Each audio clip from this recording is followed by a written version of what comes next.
American Comics. My Warhammer Simulator Chapter 661 to 680.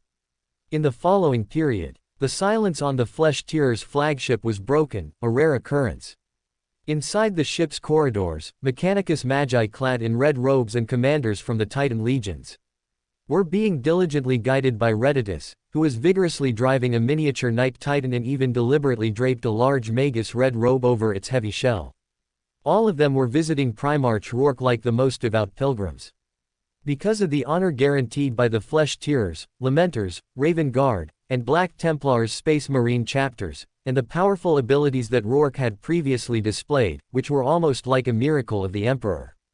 These oilheads from Tria Phael were not hesitant or doubtful about the authenticity of the Primarch's identity. And Rorschach, for the sake of the overall situation of the dark side of the Imperium and to win over more people from the Forge world, naturally welcomed the visits of the oilheads and the Titan legions. At the same time, thanks to Reditus's flexible thinking and shamelessness, those Mechanicus Magi who had visited the Primarch were directly invited by him to the vast amount of tide resources plundered by the Flesh-Tearers chapter and began the handover of resources on the spot. It was because of this that Chapter Master Tiberos, who had been watching all along, quickly came to admire this red man under the Primarch's command. Because the other party actually relied on the Primarch's face and excellent bargaining skills, he successfully exchanged a large amount of tide resources for a quantity of basic resources far beyond imagination, and also included special conditions for maintaining and repairing all Flesh-Tearers ships. However, after everyone dispersed, Chapter Master Tiberos hesitated again and again, and finally shyly asked Reditus for advice on the key points. Reditus, who was driving the anti-gravity engine to float in midair, carefully repairing the miniature Knight Titan, said without turning his head, "Tisk tisk, dear Chapter Master, the situation here is too complicated. I'm afraid a space marine with a head full of muscles like you won't be able to learn it. And do you really think that these oilheads on Tria Phael, who are very xenophobic in their bones, would be so kind? One is because of the existence of the Primarch, they are just trying to show themselves, so they will be so generous and friendly about the resource transaction. Second, when you previously conducted tithe transactions with the oilheads, you were at least deducted about 40% of the resources by them. Your space marines with no cultural knowledge have poor vision and often sell an extremely precious technological relic at the price of corpse starch. And after I communicated with them a little, I basically figured out the routine of these oilheads, because when I was studying beside my teacher, I also scammed others like this, cough cough, the topic is getting far away. Chapter Master, you'd better put down that pair of lightning claws first, don't accidentally disturb my baby, and, in my opinion, you don't have to ask these cunning oilheads for an explanation now. Because if there are no unexpected circumstances, our Primarch has also set his sights on the Forge world Tria Phael, otherwise, he wouldn't be so concerned about the visits of the oilheads. I can say with great certainty that as long as the opportunity is right, this Forge world will definitely have our surname in the future. At that time, the entire Forge world will be your Flesh-Tearers fleet supply planet. How great is that? So, don't wave your knives and guns at every turn, and you can't risk your life even more. How can you earn resources if you risk your life? At this moment, a series of words from Reditus still made Chapter Master Tiberos, who subconsciously raised his lightning claws, gradually put down his weapons. Afterwards, Chapter Master Tiberos, who seemed to be contemplating for a while, slightly shook his head wearing a metal helmet, and said in a low voice, "If the Forge Lord of Tria Phael is not sensible and does not intend to submit to the Primarch, I will ask the Primarch for battle at the first time. The entire Flesh-Tearers will become the ultimate nightmare that the Forge world Tria Phael will never forget." As for Tiberos's sonorous and powerful, or rather, tight-lipped words, Reditus, who was driving the anti-gravity engine and slowly turned around, said with red light flashing in his eyes, "Oh, Chapter Master, I just told you not to risk your life and to use your brain, why didn't you listen? I can warn you in advance, don't disrupt the Primarch's big plan for the sake of mere resource deduction, otherwise, even you, Tiberos, don't even think about escaping the Primarch's wrath." Reditus's voice fell. Chapter Master Tiberos, whose body was as huge as a small metal mountain, nodded heavily.